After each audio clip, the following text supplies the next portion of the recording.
Hi YouTube, my name is Jack, and today we're going to talk about what it's like to practice Wicca without ritual tools.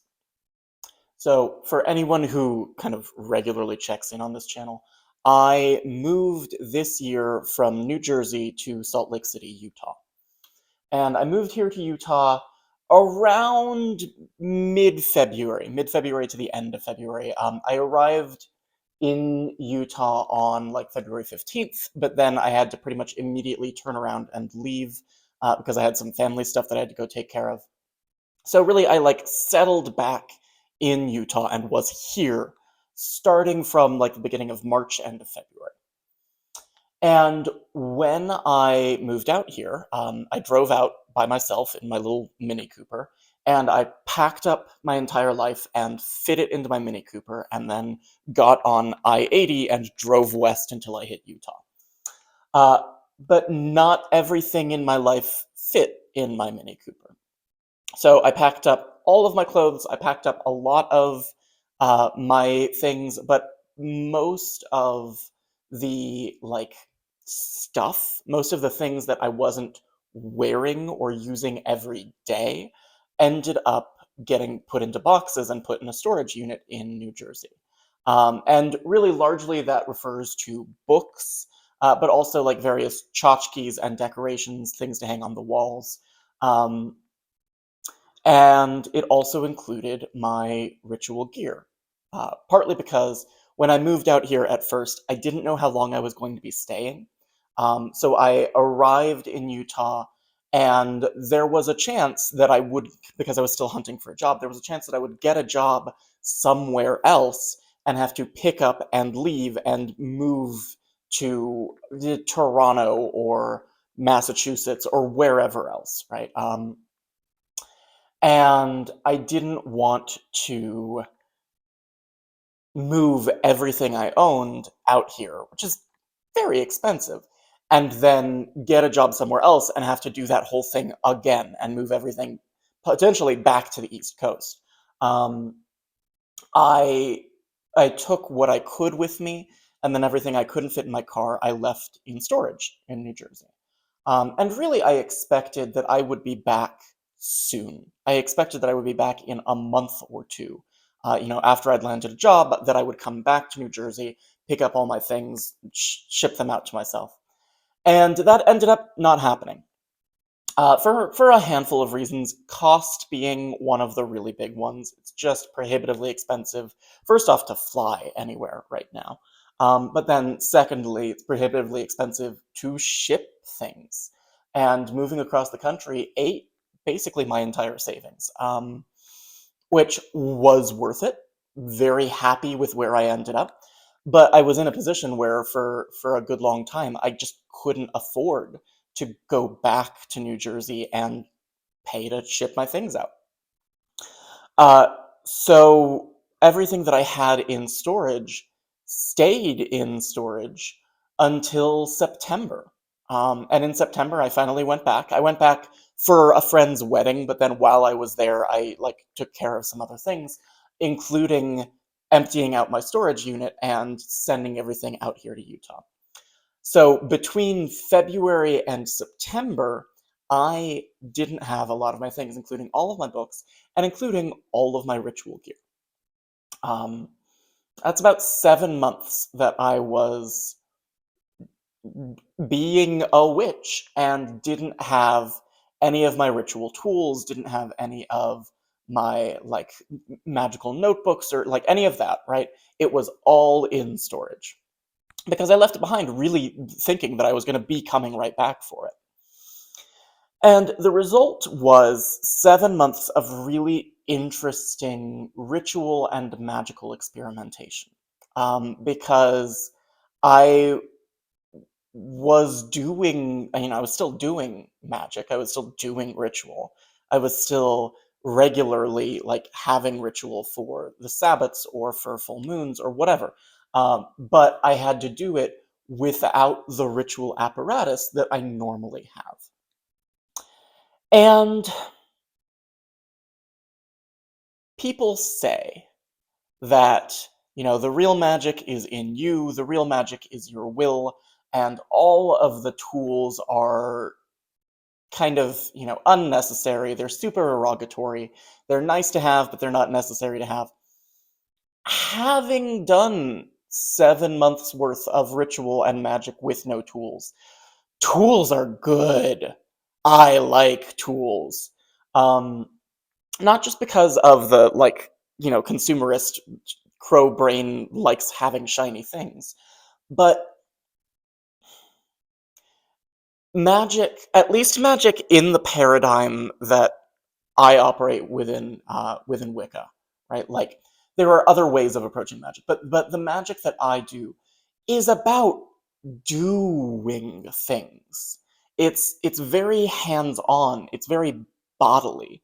I know a lot of people who have like an astral temple and who will go to their astral temple and they will do astral ritual and they will basically do an entire ritual just in their head. I have never had success with that kind of thing. I have done some astral temple type work. I've done a lot of like guided visualization and path working and things like that. But in terms of ritual and in terms of magic, it has never scratched it. Well, it just like psychologically, it has never scratched the itch for me to do ritual astrally rather than physically. I need the physical, like running around and dancing and chanting and lighting candles and burning incense and ringing bells. Like, I need that physically in order for it to really do the thing that ritual does for me, where like I walk out of circle and I feel refreshed and renewed and like I have a new lease on life. Doing that astrally just doesn't have that same effect for me. But then, secondly, in terms of like practical results in magic, I don't get good practical results in magic if I try to do the magic all in my head or astrally or through visualization or whatever. I'm talking here about practical magic. I'm talking here about magic to achieve a result in the external world, not necessarily like magic for inner transformation or connecting with deity or like those are the sorts of things that, yeah, absolutely you can do just in your head. By in your head, I don't mean just in your head. I mean kind of in the context of magical visualization or meditation or all these other techniques, but like shorthand in your head.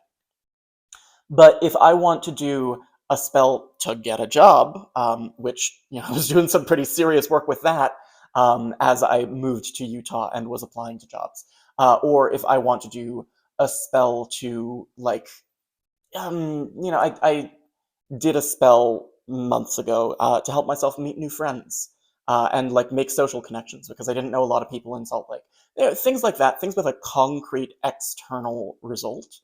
Um, I have never had success with that if I didn't physically perform the spell, if I didn't have physical objects that I was manipulating.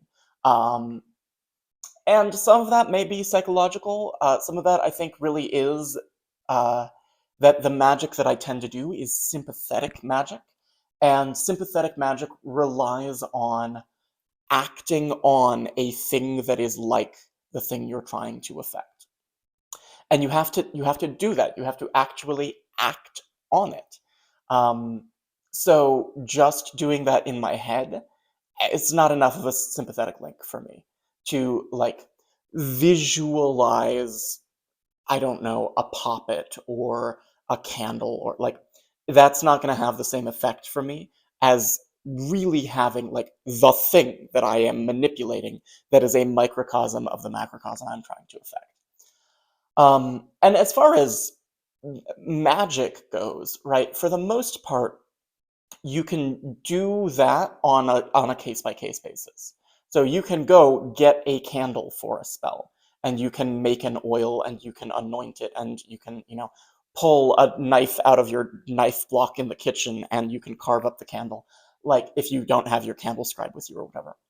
So a lot of the practical magic stuff, I was still able to do more or less the same way that I would have anyway. Um, there are a couple of magical techniques that are used in the Gardnerian tradition that rely on ritual apparatus that I didn't have with me, and so I didn't really have the ability to use those specific magical techniques. But for a lot of just kind of general spell casting, I was pretty okay for those 7 months that I was without my tools. But doing the ritual part of it, doing the religious part of it, was really hard without my tools. Like you make do, you do what you can with what you've got. And I did ritual for 7 months, but it didn't really feel the same. And the second I got my tools back and did like ritual with a full set of tools, the difference was astonishing. Like the quality of the ritual was just night and day. Um, and so, like, yes, people are kind of right when they say, oh, you don't really need the tools, but the tools help. But at the same time, like, the extent to which the tools help is so great, at least in my experience, is so vast that effectively, I think you do need the tools. Like, if I have access to tools, I am never not going to use them because the quality of ritual that you can produce when you actually use the full ritual apparatus is so superior to what happens when you are just kind of trying to hack it on your own. Um, and obviously, I'm talking within a particular traditional framework, right? I'm talking within the framework of Gardnerian Wicca, which has a particular kind of ritual apparatus and a particular structure to its ritual. If you are doing something that is much more free form, then yeah, I mean, the ritual apparatus is going to be a lot more take it or leave it, because it's really going to depend on the effect that you are trying to produce, and you can kind of reconfigure ritual and do it in whatever way you want so that it does or does not rely on particular types of magical tool or particular like steps in ritual that you might need an apparatus to perform.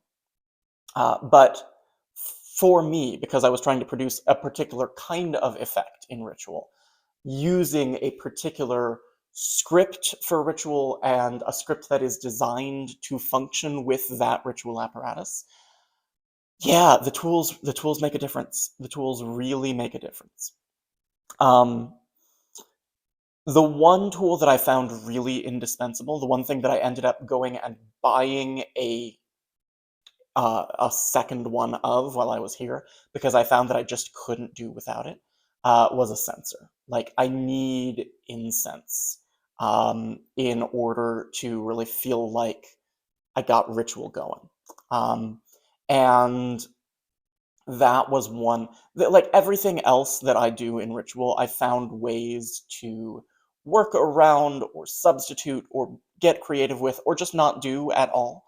But I found that I could not do without incense. Now there are people who do workarounds because they can't burn incense, right? Like if you're a college student in a dormitory, or if you have asthma and you can't burn things because the smoke will affect your lungs, there are all kinds of other workarounds that people will use. A lot of people use like oil diffusers, which can be incredibly effective, especially if you're making planetary oils or something like that.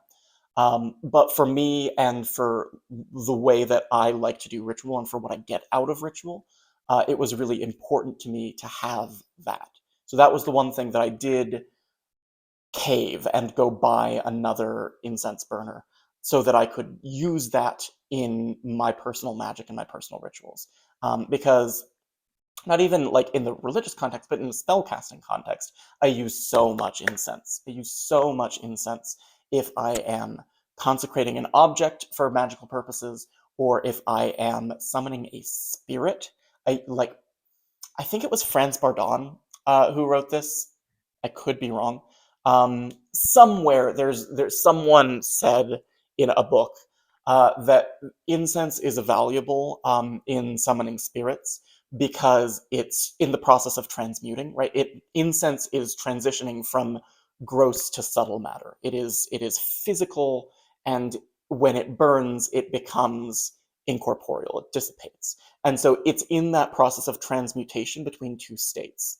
And because of that, if you were trying to summon spirits and you're trying to summon them from subtle into gross, if you're trying to summon spirit into a corporeal appearance, having that incense burning that is already making that transition in the other direction helps the spirits to manifest.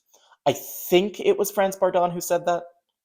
I would have to go look it up. Anyway, it's a thing I read in a book somewhere a long time ago, and I have stuck with it, and it has proved incredibly useful in any kind of evocation work that I do. So I like incense. I want incense.